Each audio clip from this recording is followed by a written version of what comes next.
the minute when I get off the bus, I was like, yo, I think I'd rather stay in prison. You know? So you're looking at 10 years. Correct. Right? Mm-hmm. So your buddy, Kevin. So Kevin, mm-hmm. I mean, Kevin's already rolling over on you. Is everybody starting to roll over on each other? Like people are starting to be arrested. The dominoes are falling. Like what happens with your lawyer? At what point you're looking at 10 years minimum? You're thinking about, you said you told me earlier you were thinking about going to trial. Correct. Like obviously, which would have been a horrible idea. Yes, sir. But because the fact is in the feds, mm-hmm. like I mean, you know this, in the feds, they just get two people to sit. They don't have to be pictures, nothing. They can get like one or two guys to just sit on the stand and say he was involved, he was running it, and the jury will convict mm-hmm. because the jury thinks, well, the government wouldn't lie, and immediately you could end up with a life sentence. So you're already looking at 10 years to, was it life? Yes, 10 to life. So what ended up happening? What'd your lawyer say? Like everybody's rolling over on each other. Like at what point did you say, like, what did you decide to do? Well, I didn't really decide to do anything, but I was thinking about going to trial because I didn't really get caught in the house. Right. I was just like driving, and it was just like guy was saying, yeah, that was a guy I worked for. Kevin's pointing out that he worked for me. So that was it. You know what I'm saying? And they say when they caught me, they found like some fucking tape and some cleaning supplies. So they know I was going there, and they also saw my garage thing. So that's how to link me up to that house that I was going. Right. So now it doesn't really. It doesn't fucking matter whether it doesn't even matter. Yeah. And everybody always thinks that, especially in the federal system. They right. always think, well, they didn't catch me with the drugs. Well, it doesn't matter. I was done. They got me, and that was it. Yeah. You're watching too much Law and Order. Yeah. If that's what you think, you're watching too much Law and Order. Yeah, that's man. not how it works. So I'm done. They give me two choices: roll over or fucking take the plea. Or go to trial. You know what I'm saying? What was the plea? The plea was like 10. Right. You know, so you're gonna do 10 go years. to trial and go get more. No matter what, I'm starting at 10 years. That's no matter what. If you went to trial, you get life. Yeah, 10 to life, and the bottom number is 10. Yeah. And you gotta, in the feds, you gotta do fucking... Yeah, there's a mandatory minimum of 10 years, and you can't get less than that. Yeah, and maybe through like some good, through like a halfway house or some bullshit, drug they took out like a year or some bullshit like that. You still got to do like almost like 10 years. No matter what, you can't that. Yeah, there's no parole. I always love the guys like, can't you get parole? There's no parole. So there's no federal parole. You get a little bit of time off for good time, like 15% off. Like that's it. That's if everything goes right. Mm-hmm. That's if you don't lose any game time. Guys lose game time for everything. Mm-hmm. Anytime you get in trouble, they take away 50 days, 40 days. You just lost 25 days. You just like very few people get all of their good time. Right. So anyway, yeah, you're looking at 10 years. Yeah, I was looking at 10 years, and that time when I lost everything, maybe the first picture I thought was my mom, and I'm not gonna see my mom no more. And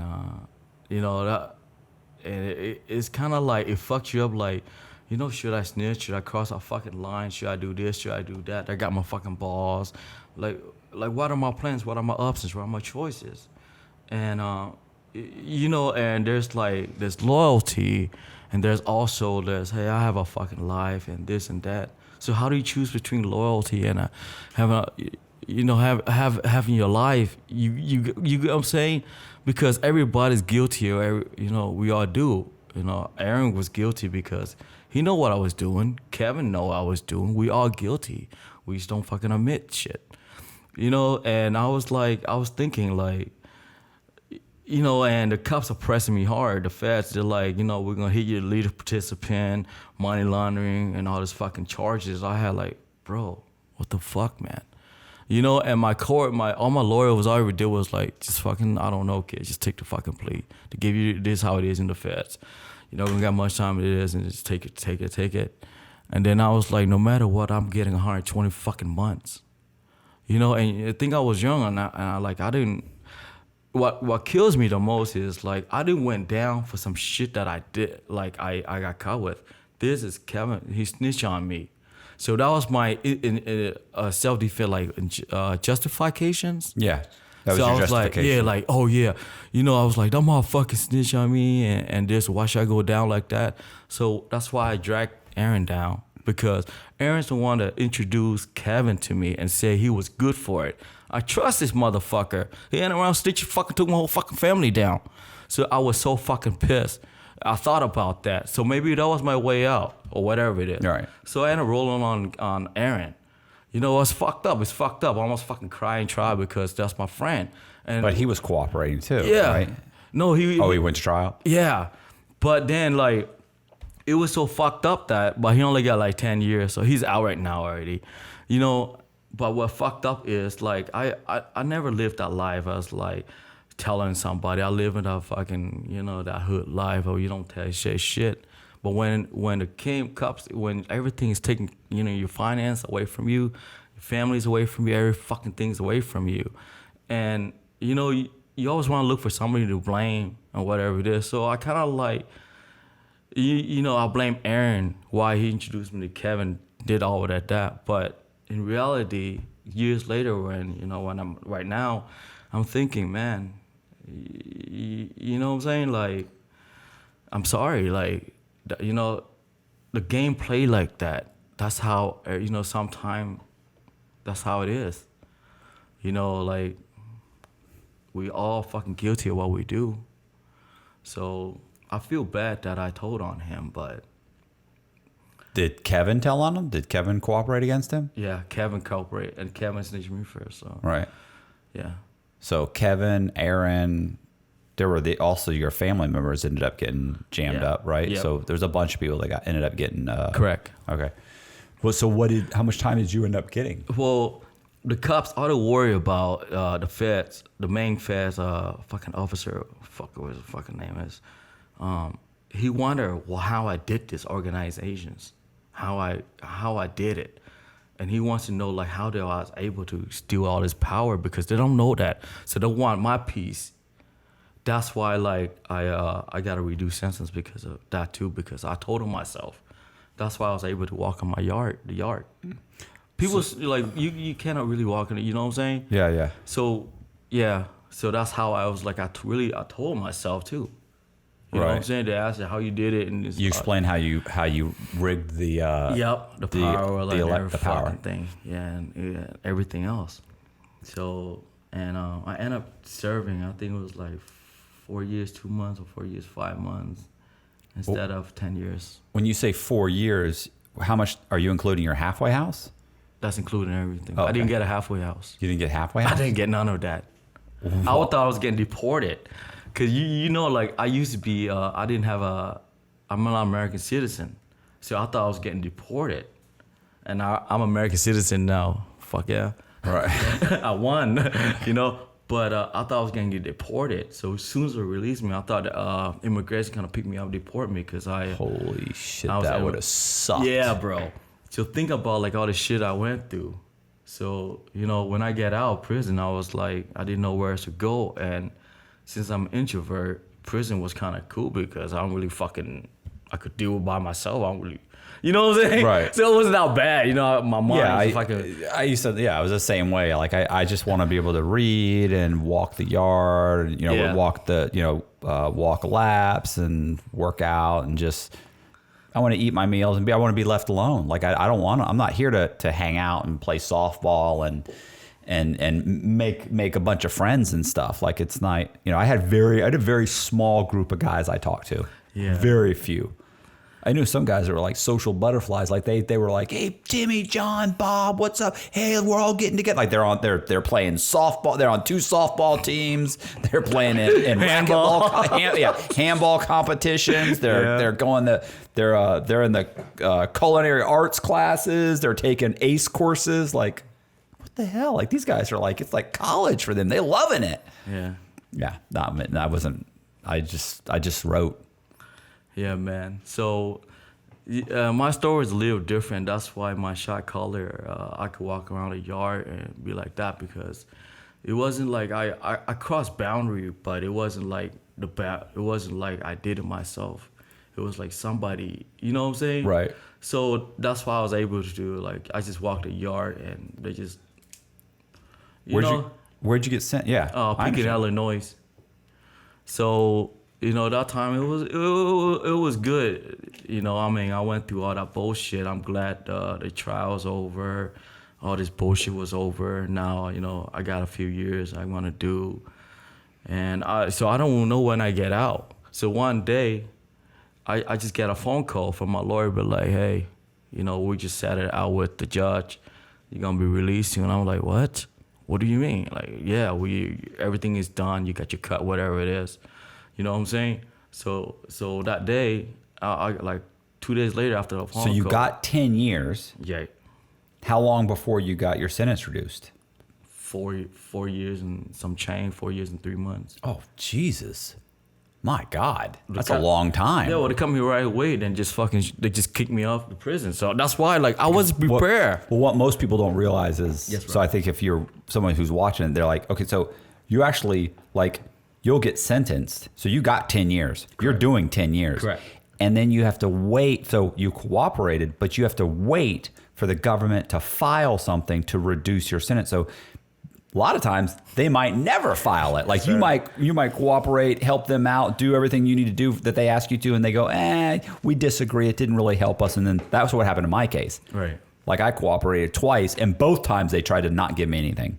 Yeah. But so you've done 4 years, and then one day you get a call from your lawyer saying they're cutting your sentence. Yeah. Okay. So, because that could have never come. No, I didn't. I was I was expecting that, and the thing was, I was adapting to prison life. Right. I was adapting. I had my own hustle. I was slaying serious. I bought cigarettes too. I was just, I was a compound yard trash picker. Right. So I was going like dorm to dorm, but like, yo, you want some cigarette? And I was picking up chews from the cops. You know what I'm saying? Like, they spit chews out. I picked them up. I sell to this motherfucker. I was like, I have my this prison shit. All right. Yeah. Listen, Tell, man. It's a whole thing. Gross. Yeah. The cops will throw the cigarettes down. You pick up the cigarette butts, and then they'll break up little bits and pieces. Because you were staying a book. $7, bro. Yeah. $7. These guys are paying ridiculous money for yeah. Yeah, man. Good stuff. Yeah. There's so many hustles. Guys will fold clothes. Guys will wash clothes. Guys will make people's food. Guys will make your bed. Guys will clean your rooms. There's just tons of they cut hair. The barbers in prison cut better hair than the guys out here cut. Correct. And better than the barbers at the barber shop who had the actual correct tools would cut. I mean, there's a ton of just different hustles. Like, I taught the ACE course. Oh yeah. Like, I taught the real estate course, and I sold certificates. Nice. So you don't have to they want you. Your counselors want you to get certificates. And you get for certificates, and then they'll recommend you supposedly for more halfway house if you get certificates. Yeah. We want you to constantly be taking an ACE course. Yeah. Well, guys don't want to take an ACE course. They don't want to take the fucking real estate course. They don't want to. So they'd come, and some of the guys are like, look, I don't want to learn how to do real estate. Like, I'm getting out to sell drugs again. Like, they're like, I just need the certificate so I can get more halfway house. And so they come to me and I say, great, give me 2 coffees and 2 creamers. I'll fill out all the tests. I'll put down that you came to every class. You'll get your certificate. Yeah. And so you'd always have 5 or 10 guys. So I always had tons of coffee and creamer crammed into my in my locker. So I almost never had to pay for coffee and creamer. Yeah, man. That's the thing, man. Yeah, the guys draw. They draw portraits. Like, there's some great artists. Yeah, there's some dude make purses and stuff too. I sent my daughter like some purses, bro. Yeah, in prison. Wallets too. All kind of leather craft. Wallets, nice ones, purses, real everything. lizard, bro. Yeah. Real lizard skin, like gators and all that. So I always loved the old gangsters. Like, there's Yeah. some old gangster who's like old 60 schoolers. years old, who's like been in state prison and murdered 3 people, and he's got a life sentence for selling coke or crack or something, and they'll be sitting there knitting. Like, they're the old doing schoolers, yep. knitting like a teddy bear for some guy's daughter. It's like, what is going on? They're crocheting. Oh man, Ridiculous. Yeah, man. You see some hardcore guys in there, like. So you were in prison, and one day you get the phone call, and boom. How long before after that call for you? Like 2 to be- days. 2 days. Yeah. Did you think you were going to ICE? I thought immigration's gonna pick me up because I'm an immigrant, and if you're immigrations, you got a felony, they'll deport you. Right. So that's what happened. I thought I was gonna get deported. So which I didn't, thank God. So when I get out, I don't know where to go. I mean, they sent me back to Nebraska because that's where my case at, and I was like, shit. So I have no family. I got an ex-wife live in Nebraska, and I just basically I don't. You know what I'm saying? Everybody moved. So I'm like, fuck. So the minute when I get off the bus, I was like, yo, I think I'd rather stay in prison. You know? And then I called my ex-wife up, and she was nice enough to give me the basement. I live in the basement. I'm my ex-wife's house. Fucking embarrassment. But it is what it is. I just got done telling you. Almost 18 months, for I think 16 months, I stayed in my ex-girlfriend's spare room. Oh. Her son had to move out of his room with her husband. So her and her husband and her 2 kids, and I moved in there 14 months.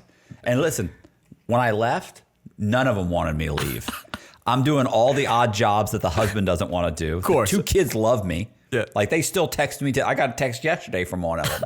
And they text me all the time. They call me like we were, but that was 14 months later. The first month or 2, horrible, embarrassing. It's humiliating. It's it's the worst. It is worse. So luckily, I still have my old car. It's 90. The Ferrari? No, yeah, the maroon. You didn't have the Ferrari? No, I know. I left that. It was my sister's car. So it's under my sister. I gave it to my sister. It was like her, but I never delivered goddamn car because I got busted. Right. So her brother ended up driving. This car was like apple candy red. You know, yeah, you remember that? It was sick, and it was like I had TV and system. But that was before like I went in prison. When I get out of prison, I was like, this motherfucker like shit, and then we'll start. So I'm like, oh man, I would have to go like try to fix this motherfucker up. So now I got a car, a piece of shit car that I'm embarrassed. Drives, right? And it drives. You know what I'm saying? And I was like, I was working for Da Vinci's, deliver pizza. And then after that, at nighttime, I was a bouncer for a black club. Right. Fuck. A black club. Imagine me being a bouncer. And, you know, be like shooting shit. Motherfuckers got beat up. And just, it's a hood, bro. It's a hood club. Right. You know what I'm saying? And one day I just kind of like talked to my pen pal, which I'm currently married to right now. She's my wife. We have a 40-year-old son together. So while you were in prison... Yes. There's like pen pal services, right? Was it a service? No, it was like I known her like way back, and we're just friends. Oh, okay. So you started writing this, just a chick that you knew previous. So you started writing her. Okay. Yeah, and when I came out, I went over to Massachusetts, and I started working as an construction guy, and that's it. And after that, I founded my company, toughhandsglove.com. So you married the girl. Yes. You have another son. Yes. So now you have 2 boys. Okay. And you started, and at the same time, you started a company because you were working construction. Correct. And you started a company that designs gloves that are like cut-resistant gloves. Cut-resistant gloves. Or work gloves. Okay. Because I work for Select Demo, and I was a laborer. And I looked at the gloves, it was kind of, I didn't like how the glove is, so I just want to create my own product. But I was inspired by the president of the company. He's a young kid, his name was Ryan Denver. He's a high school dropped out. What happened is now he owns like 9 companies. I was inspired. I lost my fire after prison. I just want to be a regular fucking guy, get my, go to work 40 hours a week and just be like that. But when I met that guy, I was like, he did what? What inspired me to be that driven again, that fire again. So after that I work at a union for demolitions, and in the morning I sell cut-resistant gloves too. So I was involved more stuff now than before because of that. So okay, so you design the gloves, Correct. And you have them manufactured. Yes. So I make the gloves. I design the gloves, and I had them made overseas and sent over here. Tough Hands is Tuffhands. Tough Hands because like it's cold tough hands because guys like us get out of prison. We're felons. We have no options, and we have to work our way up again just to be normal like everybody fucking else. All right. So our life, everything's fucking tough for us. That's why I call it tough hands. Like with these fucking tough hands, I'll build my fucking empire again. Shit like that. Like Right. it's a thing that So I Right. trademark that. I own that brand. Right. All right. And you're selling the gloves, and you said you told me earlier you were selling. Yeah. You sell them to construction companies and the demolition companies and the just different companies that have basically you wear gloves. This is funny because that in Coleman they made all the guards had to buy gloves. They made gloves that were like cut resistant because of and puncture resistant. No way. And there was a whole thing. It was on the news because the guards wanted the gloves and they wanted the prison to pay for it. And they didn't want to pay for it, and the guards complained, and they were like, oh, it puts them in danger. They like, what if they get attacked? What somebody's got a knife? They put a hand in somebody's pocket and the person has like a hypodermic needle and stuff. So they ended up making them buy those gloves. Interesting. So Thank you. You might want to think about going to the different states. The feds are obviously taken care of. Maybe the states. Yeah. Might want to contact the states and say, hey, these are cut resistant. Something to think about. Anyway. Yeah. So you live with your wife and your kid and everything's back to normal nowadays. I got married, bought a house, live with my kid, have a decent life. Everything's it's pretty normal. Life is pretty normal nowadays. It's not that bad. Like sometimes when I reminisce about the past, it fucks me up a little bit. But I just try to be like, go through it every day. But it still haunts me at night, going through like my case and the years and this and that. I have no regrets. Just no fucking regrets. Whatever happens, it happens. Because at the end of the day, I have a beautiful son now. Mm-hmm. So I have no regrets. I would do it again. How long you been out? I've been out like 5 years, I think. Okay. 5 years or something. Cool. So... I don't know, bro. Nah, it's fine. It's fine. So if you like the video, hit the like button. No, hit the like button? Yeah, hit the like button. Subscribe. Hit the bell. Leave a comment. Share the video. And I appreciate you guys checking it out. And see you.